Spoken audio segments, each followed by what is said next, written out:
Hey everyone, so in today's video we are going to talk about API, Application Programming Interface.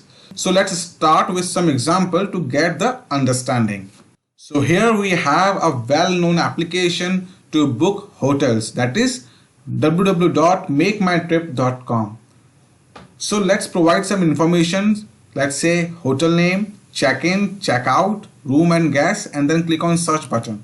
So once we click on a search button, see we received a lots of hotel names. See they here, all are different hotels with ratings that is coming from TripAdvisor. We have a price over here, then we have some kilometers mentioned over here that it is 2.2 kilometers away from this Louvre Museum. Same as in this hotel, this is giving us different information that it is 1.9 kilometers away from Eiffel Tower. The price range is different from the previous one, means each and every information is different from the previous hotel. So the question here is that from where this Make My Trip is having a sync with the hotel information. Now let me give you some other example. That is goibibo.com, which is basically used to book hotels and flights, right? So here we have some information filled, that Delhi, Pune, and the departure date and the arrival date, and then I am clicking on a search button. See, once I clicked on a search button, we have lots of information here of different airlines such as Air India, SpiceJet, Vistara, Indigo, Go Air, etc. and etc. Even though each and every airline have their own website, right?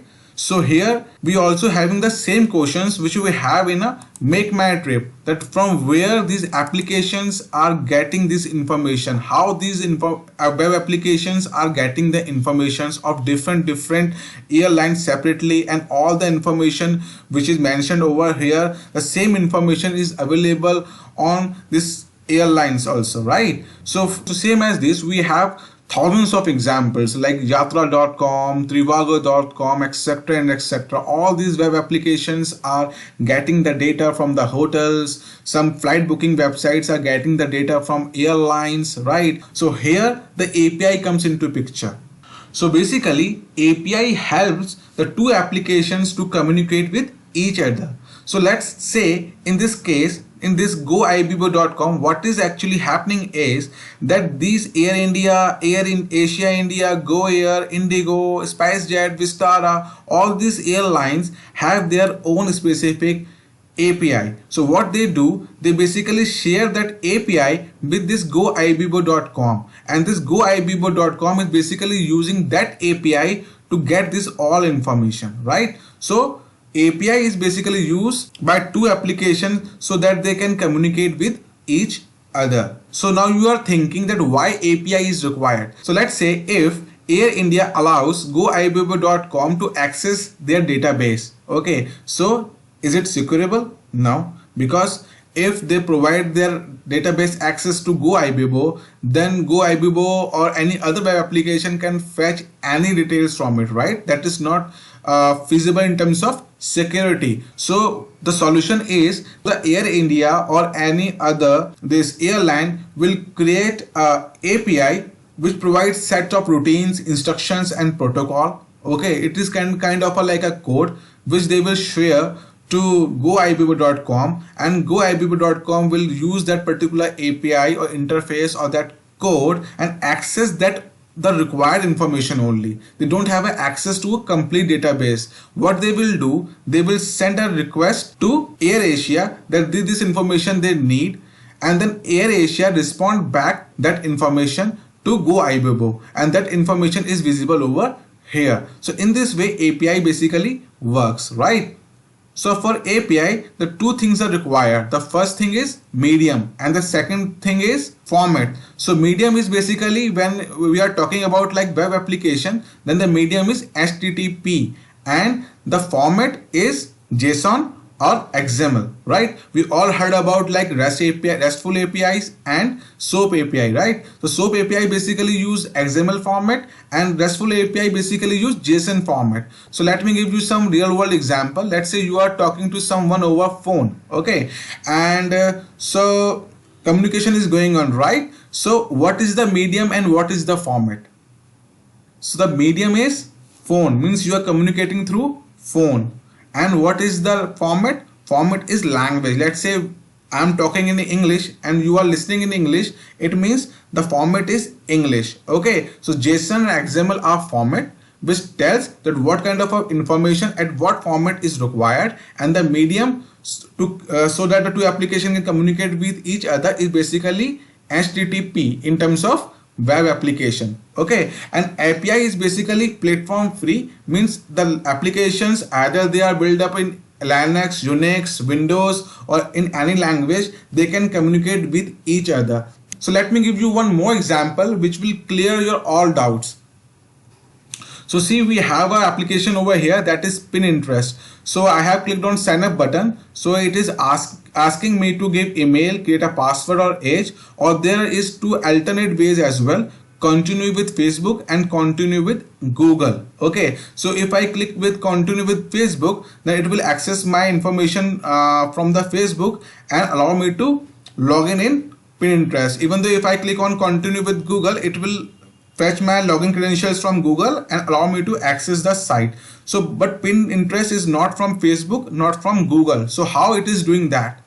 Yes, it is doing through API, means Facebook and Google has shared his API with Pinterest, and Pinterest is using that API to allow user to log in into their application, because Facebook and Google have a mass user base, right? So let me give you one more example. Let's say you have a web application and you want the same functionality, Google, continue with Google or log in with Google, right? So how you can achieve that, and how Google is sharing their APIs or code information with others so that they can use their API. So let's open Google and type over here is like Google login API and open this. See, here we have a way to use a Google API for signing in. See, create authorization credentials. Then you have some load the Google platform library. See, here we have a script that we need to use in our code. Then we have some meta names which we have to use in our code with some client ID or key given by Google API to access Google API. Then we have this button. To create this button for signing in, we can use this div, and then we have this much of information to use. We can use this information in our code and we can achieve the same functionality which this Pinterest is using, where he is allowing user to access their application by using Google credentials or using Facebook credentials. So in this way, Facebook and Google provide their API to service consumers. Okay, because actually API works on an architecture that is client server. So client is basically a service consumer and server is basically a service provider. Okay, so when client needs some information from the server, what they do, they basically request to service provider, and then service provider will respond back with some information with the help of the API. Okay, so this is basically a code which is shared by the Google for login API, which any web application can use to achieve that required functionality. So in this way, API is useful and API provides a seamless connectivity with other applications. So nowadays, I believe that almost all applications are using APIs to make their application more interactive for users, right? So now I believe that the examples which I have given to you will give you a conclusion, right? The definition of API. So let me show you the definition here. So the definition is that application programming interface enables communication between two applications, and the application can be of different platform. It is basically a set of programming code which act as an interface between two applications so that application communicates with each other, and the API is something which helps in seamless connectivity. Okay, so friends, this is all for this video. Thank you friends. Have a nice day. Bye bye.